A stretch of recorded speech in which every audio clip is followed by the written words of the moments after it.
depois dos evangelhos de Mateus, de Marcos, de Lucas, de João, a seguir vem Atos e então Romanos. Na realidade, eu nunca entendi qual foi o critério que foi usado para a distribuição dos livros na Bíblia. Mas olhando, meus irmãos, atentamente para este livro, acho adequado que Romanos venha a seguir aos evangelhos.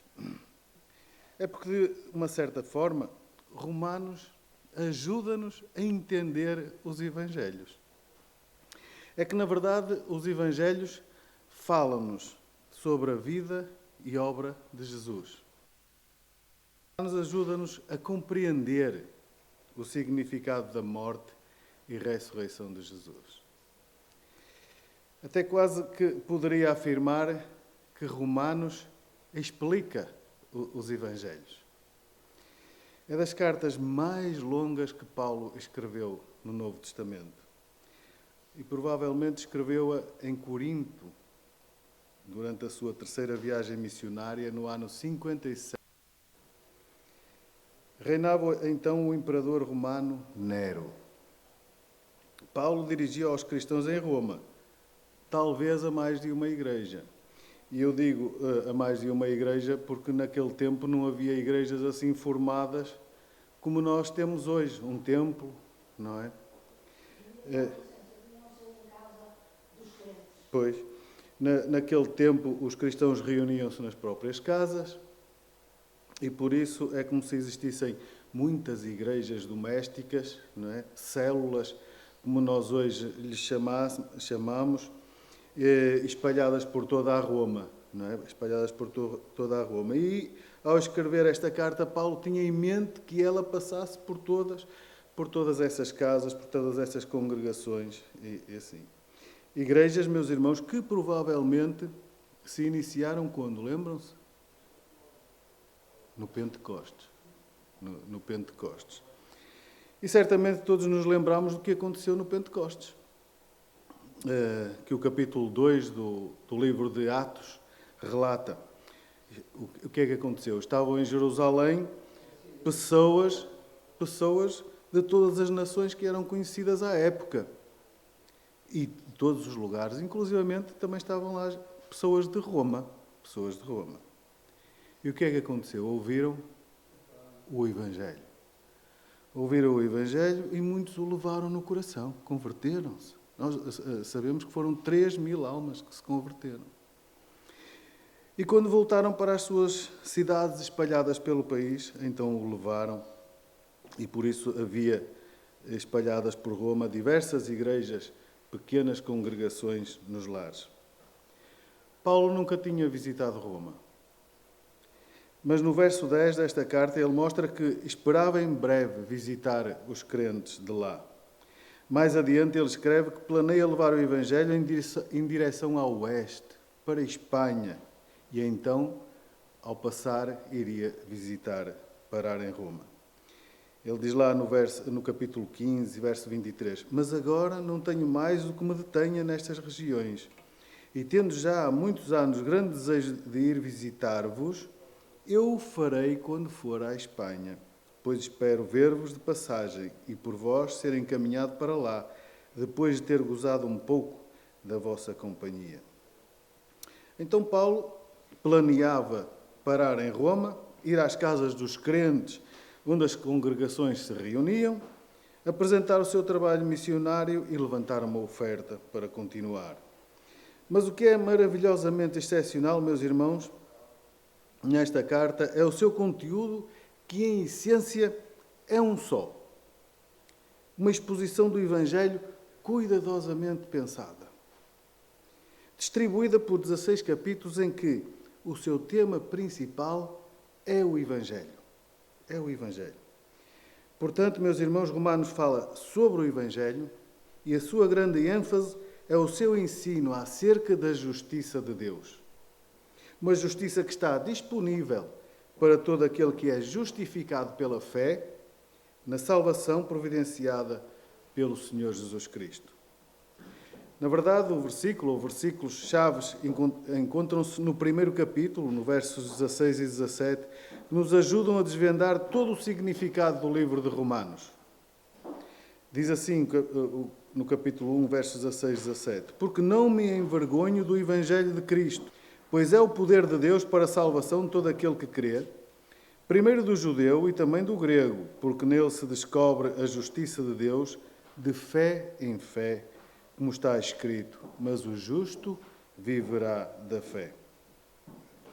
E talvez neste momento, meus irmãos, estas palavras não nos digam muito e até sejam um pouco confusas para alguns de nós. Mas quero encorajar-vos a estudá-las, a lê-las várias vezes e memorizá-las. Porque são versículos importantes de como nos podemos apresentar diante de Deus, sem qualquer receio. Paulo fala sobre como podemos ser corrigidos para estarmos diante de Deus. Ele fala sobre como nos podemos apresentar a Deus, livres de preocupações, sem nos preocuparmos se fomos perdoados pelos nossos pecados. Ele fala sobre como nos podemos apresentar diante de Deus no dia do julgamento e ouvirmos aquelas lindas palavras. Estás absolvido. Estás desculpado. Não tens culpa. Porque agora nenhuma condenação há para os que estão em Cristo Jesus. É o que ele diz lá mais adiante no capítulo 8. Vamos ler então os primeiros 7 versículos do capítulo 1. E a minha tradução diz assim: Paulo, servo de Jesus Cristo, chamado para ser apóstolo, separado para o Evangelho de Deus, o qual antes havia prometido pelos seus profetas nas Santas Escrituras, acerca do seu filho, que nasceu da descendência de Davi segundo a carne. Declarado Filho de Deus em poder, segundo o Espírito de santificação pela ressurreição dos mortos, Jesus Cristo, nosso Senhor, pelo qual recebemos a graça e o apostolado, pelo amor do seu nome, para a obediência da fé entre todos os gentios, entre os quais sois também vós chamados para serdes de Jesus Cristo. A todos os que estáis em Roma, amados de Deus, chamados para ser santos, graça e paz da parte de Deus nosso Senhor e Pai de Jesus Cristo. Meus irmãos, certamente que os irmãos já apreciaram alguém a promover o lançamento de um novo livro que normalmente apresentam como o livro que vai mudar a sua vida.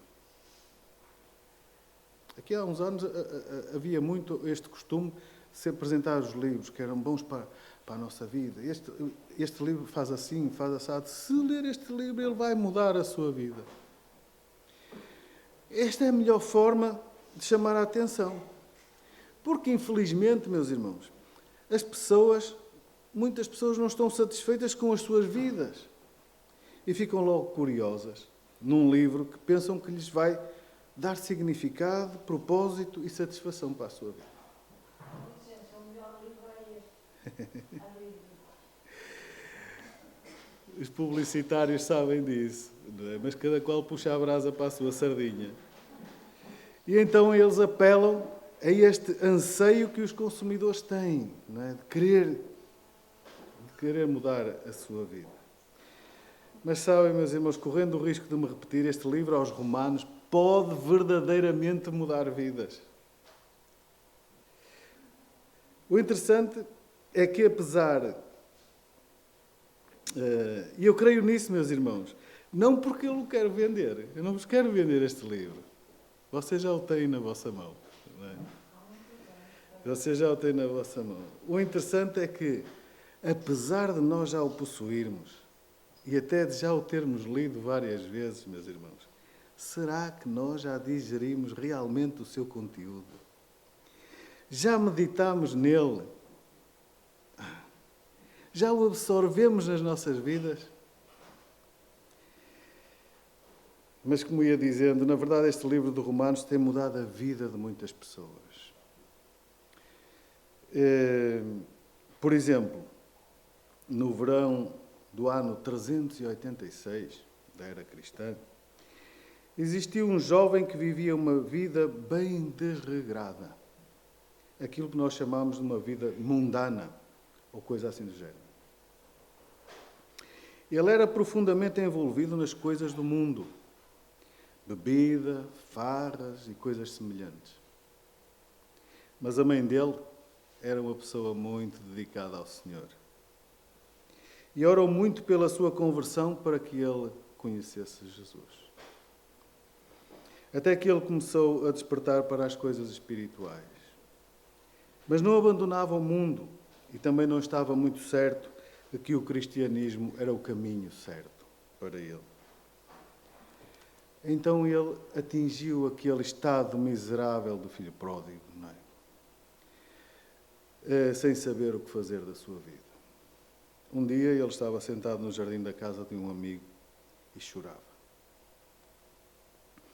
E ouviu uma voz como se fosse de uma criança que brincava com algum tipo de um jogo no pátio e que cantava e dizia: pega e lê, pega e lê. E aquilo tocou-lhe o coração. Ao ouvir aquelas palavras, ele sentiu que era o próprio Deus a dizer-lhe que estava a mandar-lhe uma mensagem: pega e lê. Então ele olhou a ver o que é que ele tinha que pegar e ler e viu um rolo ao lado do amigo pousado ali. E ele abriu o rolo e começou a lê-lo. E os irmãos já imaginam que ele começou a ler precisamente o livro de Romanos. O livro de Romanos. E aquele livro, aquilo que ele leu naquele livro, meus irmãos, que é aquilo que nós temos hoje nas nossas Bíblias, mudou radicalmente a sua vida, ao ponto de ter escrito muito de teologia e ter sido uma das grandes mentes da Igreja primitiva, que anos mais tarde influenciou significativamente os homens e mulheres da Reforma Protestante. Será que os irmãos já adivinharam quem era?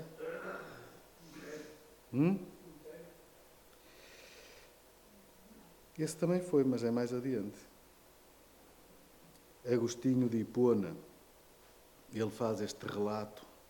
Ele escreveu um livro, ele escreveu vários livros, mas ele escreveu um livro que se chama As Confissões de Santo Agostinho. E este relato ele escreveu no seu livro número 8, capítulo 12. E o que ele leu foi o capítulo 13, um irmão pode ler, capítulo 13 e verso 13 e 14 do livro de Romanos. Vivemos honestamente como devia, não em glutonarias, nem em bebedeiras, nem em desonestidades, nem em dissoluções, nem em contendas e invejas, mas revestivos do Senhor Jesus Cristo, e não tenhais pisado da carne em suas concupiscências. Ou seja, ele leu precisamente aquilo que lhe estava a dizer para deixar aquilo. Era aquilo que ele fazia. E aí está o conselho que ele leu. Não andeis em glutonarias, era o que ele fazia todos os dias. Não é? E sabem, meus irmãos, estas palavras mudaram completamente a vida daquele homem. Alguém que também viu a sua vida completamente mudada pelo livro de Romanos foi um monge que viveu nos primórdios do ano de 1500. E esse era mesmo Martim Lutero. E Lutero esforçou-se muito para ser uma boa pessoa, seguia fielmente as ordens e regras estritas do mosteiro. Na verdade, ele refletia sobre aqueles anos passados. Certa vez ele disse: se alguém pudesse ser salvo pelo mosteiro, era ele que seria salvo, porque ele cumpria tudo direitinho. Mas com o passar do tempo, Lutero tornou-se cada vez mais consciente do facto de que não importava o quanto ele se esforçasse para agradar a Deus. Lá no fundo ele ainda tinha esse problema do pecado. E ele estremeceu com a ideia de um dia ter que encarar o Deus Santo. Nos seus estudos ele ficou cada vez mais e mais atraído por aquela frase que nós lemos há pouco em Romanos capítulo 1, verso 17. porque nele se descobre a justiça de Deus, de fé em fé, como está escrito, o justo viverá da fé. E Lutero escreveu o seguinte: eu sempre quis muito compreender a carta de Paulo aos Romanos, mas uma expressão que me atrapalhava era a justiça de Deus. Porque eu achava que a justiça é aquela pela qual Deus é justo e age com justiça, punindo aqueles que são injustos, os que são pecadores. E diz ele, dia e dia eu ponderava até que compreendi a verdade que a justiça de Deus é a justiça pela qual, através da graça e completa misericórdia, Ele nos justifica pela fé que nós temos, que somos justificados. A partir daí, diz ele, continua a dizer, senti que renascera e tinha entrado de portas abertas no paraíso. Toda a Escritura assumiu um novo significado e considerando que antes a justiça de Deus o enchia de ódio, agora ela tornara-se para Lutero de uma forma inexpressivamente doce, num amor ainda maior. Palavras mesmo dele. Mais tarde, Lutero referiu-se ao livro de Romanos como a obra-prima do Novo Testamento, porque o livro mudou radicalmente a vida dele. Lutero até escreveu um comentário sobre o livro de Romanos. E um terceiro trabalho, num outro trabalho interessante da providência de Deus, outro homem foi salvo, meus irmãos, ouvindo exatamente alguém ler em voz alta, o comentário de Lutero ao livro de Romanos. Esse homem era John Wesley, o fundador do metodismo, quando estava sentado numa reunião em Londres. E ouvia alguém ler o prefácio de Lutero ao seu comentário em Romanos. E sobre aquela noite, enquanto ouvia o prefácio de Lutero, Wesley disse, por volta das 8:45, enquanto Lutero descrevia a mudança que Deus realiza no coração através da fé em Cristo, eu senti o meu coração estranhamente acalentado. É o que nós sentimos, meus irmãos, quando a palavra nos fere. Foi o que eu senti quando aceitei Jesus. Parece que o nosso coração fica mais quente, parece que sentimos calor. E diz ele, eu senti que eu realmente cria em Cristo somente para a minha salvação. E foi-me dada a segurança de que Ele tinha levado embora os meus pecados e me salvado da lei do pecado e da morte. Isto escreveu ele num diário, são palavras escritas num diário de John Wesley. E, meus irmãos, é isto que eu desejo para o nosso estudo desta carta. Eu desejo que cada um de nós seja transformado radicalmente por este livro aos Romanos. De facto, meus irmãos, há por aí muitos livros que prometem mudar as nossas vidas. Mas, na realidade, apenas este livro o pode fazer, mas para melhor. Ele pode e fará se nós o estudarmos juntos, com cuidado e de maneira adequada. Assim, a minha oração, meus irmãos, é que o estudo deste livro leve cada um de nós para mais perto de Deus. E que, enquanto isso, nós amadureçamos juntos, nos torne mais maduros. Eu oro para que também nos apaixonemos por Ele, como eu me apaixonei, como estes irmãos se apaixonaram, porque nos vai proporcionar um verdadeiro alimento espiritual para nos fortalecer diariamente. Vamos então tecer algumas considerações introdutórias que permeiam os versículos iniciais que nós lemos há pouco. Os primeiros 7 versículos do capítulo 1. Primeiro, então, considerem a proclamação do Evangelho. O versículo 1, que o autor desta carta nos fornece, conta-nos quem ele é e do que vai tratar. Vejam novamente o versículo 1. Paulo, servo de Jesus Cristo, chamado para apóstolo, separado para o Evangelho. E normalmente, meus irmãos, nos dias do Novo Testamento, as cartas eram escritas com o autor a identificar-se logo no início da carta. O que faz sentido. Porque sabia-se logo no início quem é que as escrevia. E Paulo descreve-se a si mesmo como? Como um servo, um escravo.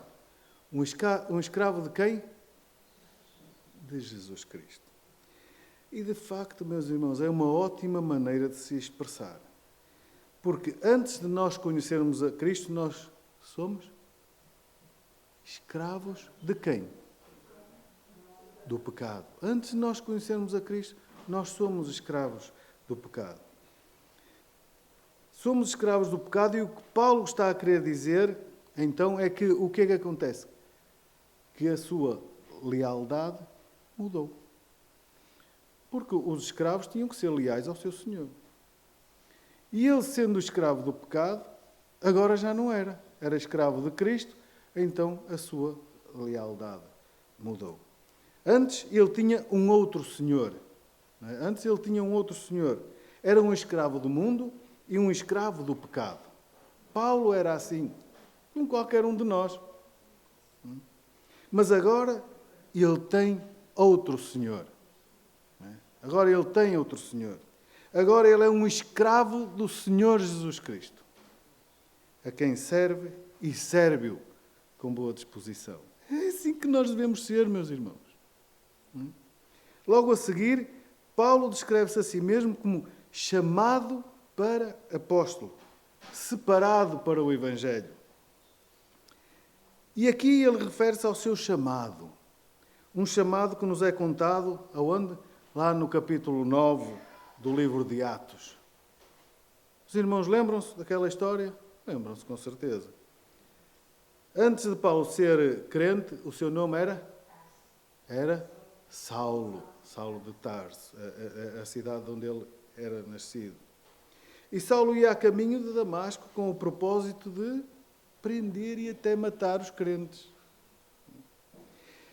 E o que é que aconteceu? Naquele caminho ele foi visitado por Deus, pelo Senhor Jesus. Jesus apareceu-lhe e falou com ele. E de uma só vez Paulo foi salvo e chamado para o ministério, escolhido pelo Senhor para levar o seu nome. Se quiserem confirmar, está no capítulo 9, verso 15 de Atos. Então agora, Paulo diz aqui no versículo 1 que ele é chamado para ser apóstolo, separado para o Evangelho de Deus. E aqui está, meus irmãos, Evangelho de Deus. Lembrem-se, quando pensarem em Romanos, pensem no Evangelho. O Evangelho de Deus. Paulo foi chamado por Deus para proclamar o Evangelho, para contar a quantas pessoas ele pudesse, a respeito do Evangelho, a proclamação do Evangelho. Jesus também nos mandou: ide por todo o mundo. Quando tu ides, falai, pregai o Evangelho. Em segundo lugar, considerem a promessa do Evangelho. Vejam o verso 2. O qual antes prometeu pelos seus profetas nas Santas Escrituras. Na última parte do versículo 1, Paulo fala do Evangelho de Deus que Deus antes prometeu pelos seus profetas nas Santas Escrituras. O que Paulo está aqui a dizer é que esse Evangelho maravilhoso, meus irmãos, já tinha sido prometido por Deus nas Santas Escrituras. E quais Escrituras tem Paulo então em mente? Podem-me dizer? Certamente Paulo tem em mente o Antigo Testamento. Pois no Antigo Testamento Deus prometeu que o seu Filho viria. Nós conhecemos várias passagens. Não vamos, mas recordamos de várias passagens que apontam para a vinda de Jesus. Já em Daniel, quando ele descreve as 70 semanas, que só falta cumprir uma, ele diz quando o príncipe vai nascer. E depois o príncipe é tirado. E já não é quando Jesus foi morto.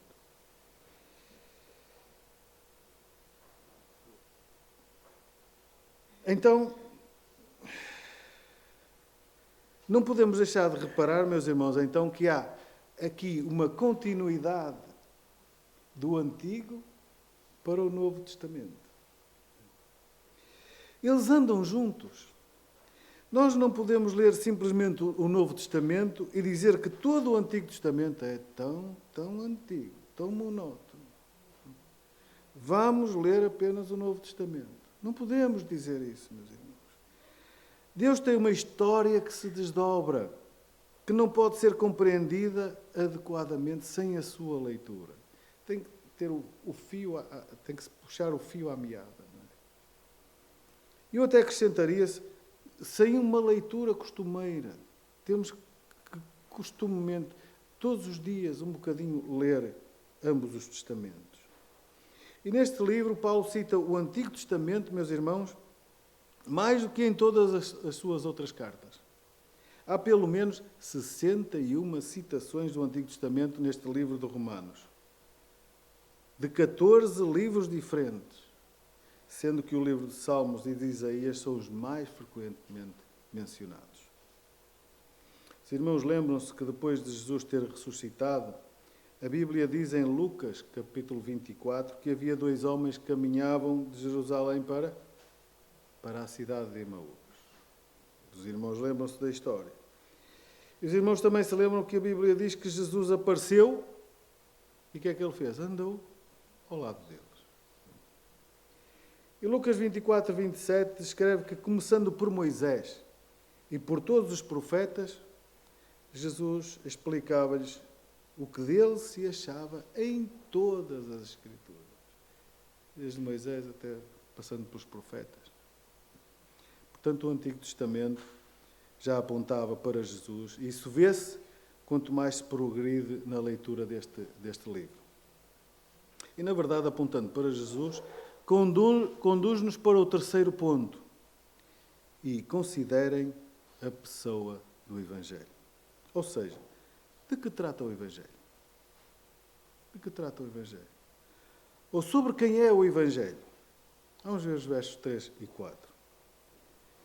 Acerca de seu filho que nasceu da descendência de Davi, segundo a carne, declarado Filho de Deus em poder, segundo o Espírito de santificação, pela ressurreição dos mortos, Jesus Cristo nosso Senhor.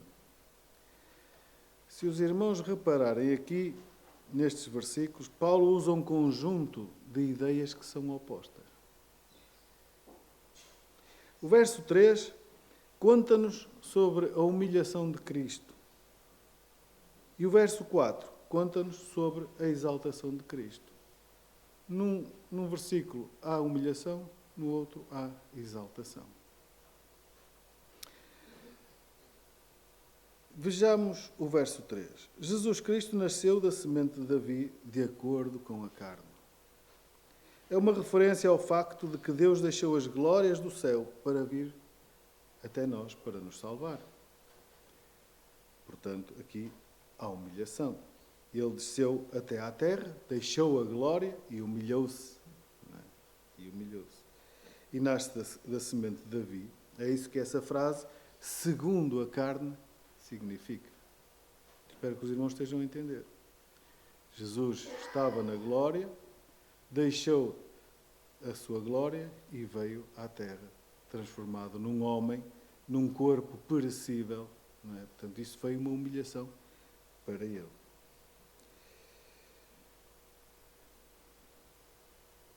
Ele desceu até à terra. Notem que o incrível Deus do céu humilha-se a si mesmo, descendo até nós, num corpo como o nosso. Um corpo perecível. Nós temos um coro na nossa coletânea, que é o coro 81, que diz isto precisamente. Vieste à terra do céu para nos guiar. Não é? Ou seja, para nos mostrar o caminho. Jesus veio para nos guiar, para nos mostrar o caminho.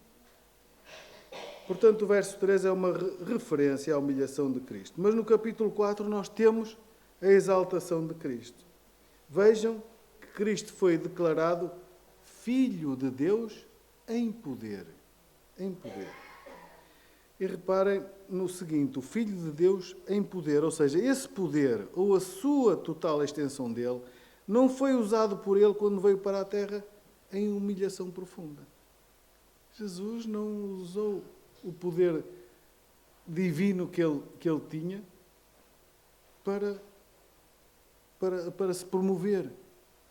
Ele transformou-se num homem para mostrar, ele foi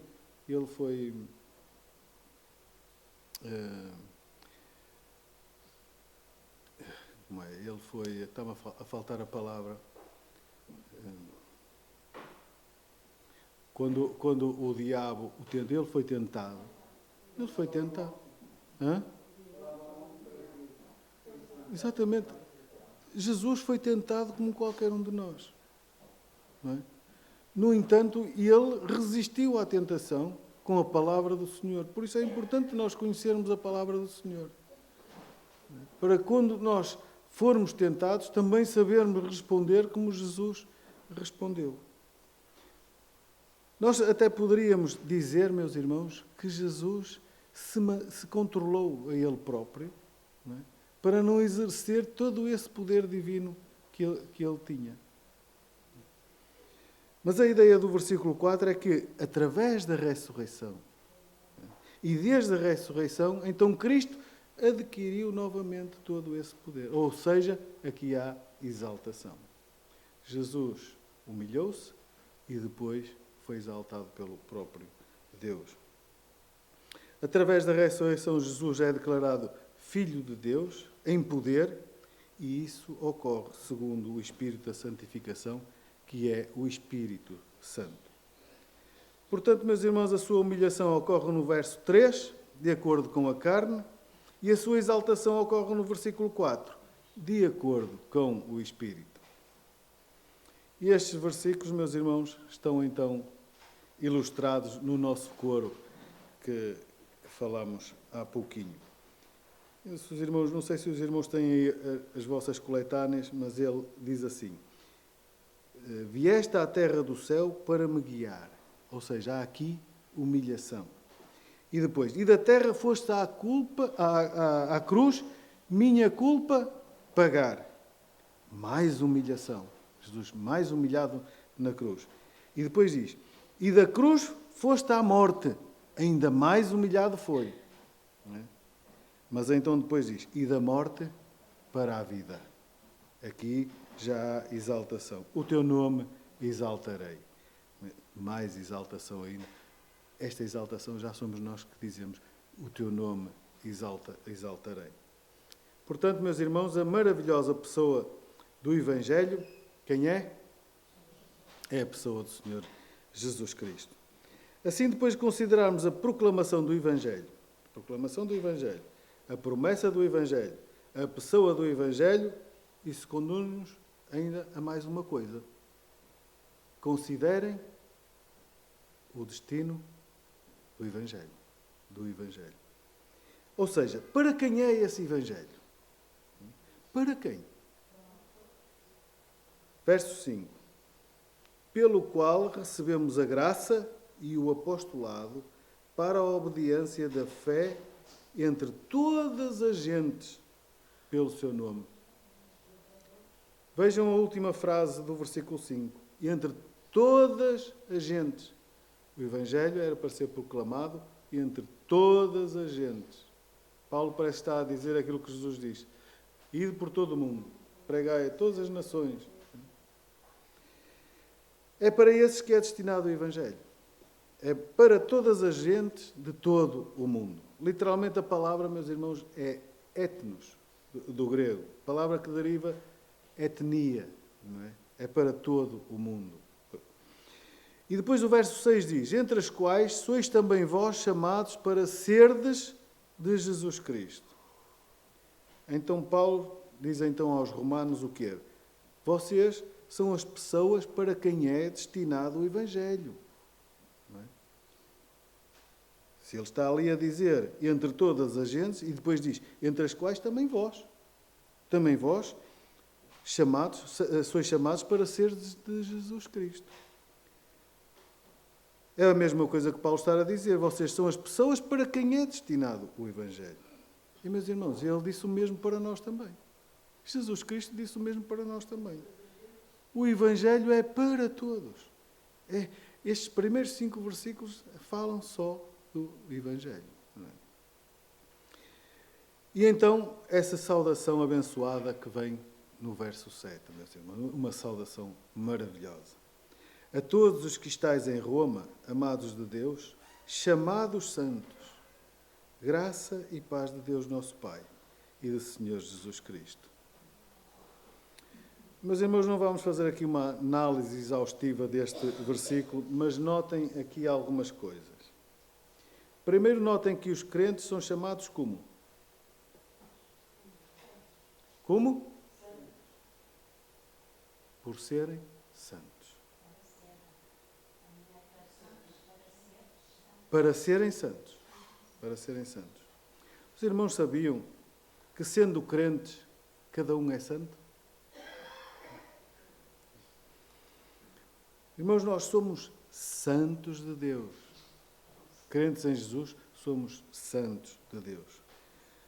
E, meus irmãos, nós não temos de fazer nada especial para sermos eleitos ou nomeados santos por alguém. Há quem diga, a partir de tal data, agora é santo. Já pode ter uma estátua no altar. Mas nós, quando cremos em Jesus, já somos santos de Deus. Somos santos de Deus. É o próprio Deus que perdoa pecados. Não? Agora até ouvi dizer que já se pode perdoar o pecado do aborto. Já se pode perdoar o pecado do aborto. O homem já pode perdoar o pecado do aborto. Pode, mas quem perdoa pecados é o Senhor Deus. Só Deus é que conhece o coração de cada um. Não é? Porquê? Porquê que morreu na cruz do Calvário? Para achar o que se havia perdido, não é? Para nos levar à salvação. Não é? Para que todo aquele que crê não pereça, mas tenha a vida eterna. Portanto, meus irmãos, quando nós cremos em Jesus, Deus conhece o nosso coração se o nosso crer é verdadeiro ou não. Não é? E aí nós, quando é com fidelidade, quando é com verdade que nós cremos em Jesus, então aí nós já somos santos. Santos. Outra coisa a ser observada, meus irmãos, é a frase: amados de Deus. Meus irmãos, quem é um crente? Quem é um crente, meus irmãos? Quem é um crente? Um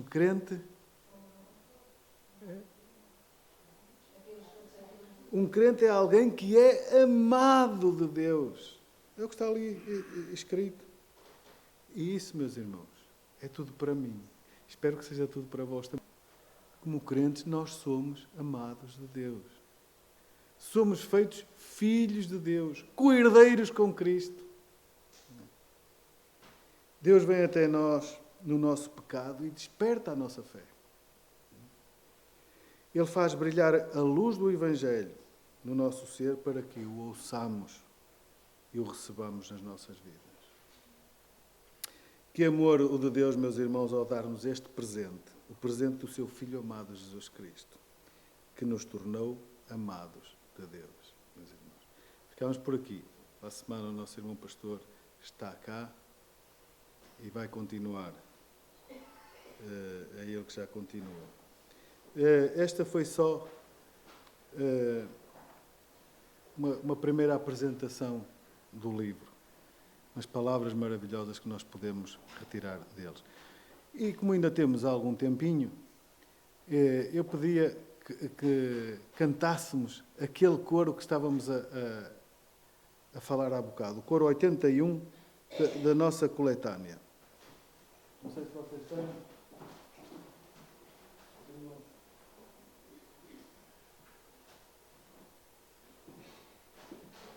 porque é um coro que vem de encontro à palavra que nós falamos.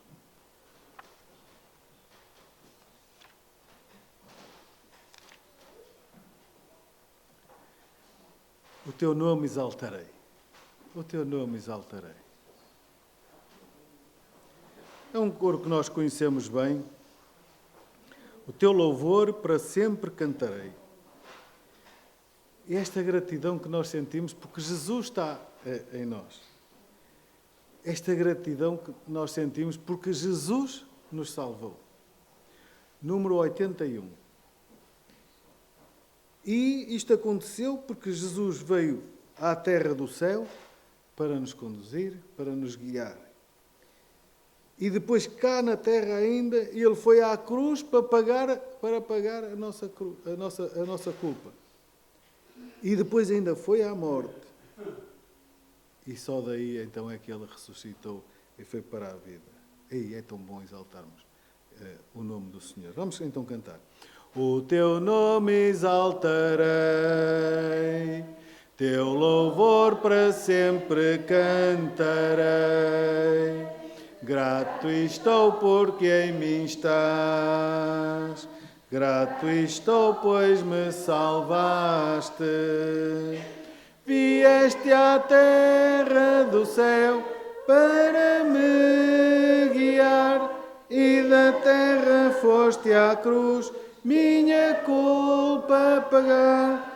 E da cruz foste à morte, e da morte para a vida, o teu nome exaltarei, o teu nome exaltarei.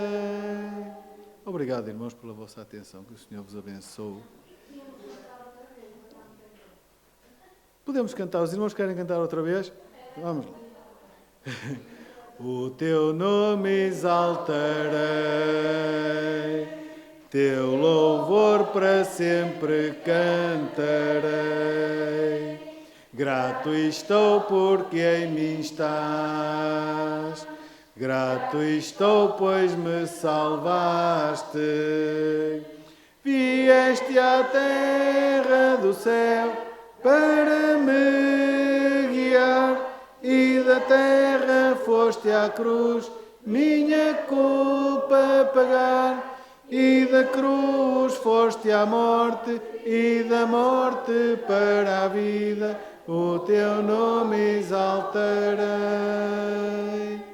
o teu nome exaltarei. Amém, meus irmãos, que assim seja. O Senhor nos abençoe a todos e nos dê um dia muito, muito, muito abençoado.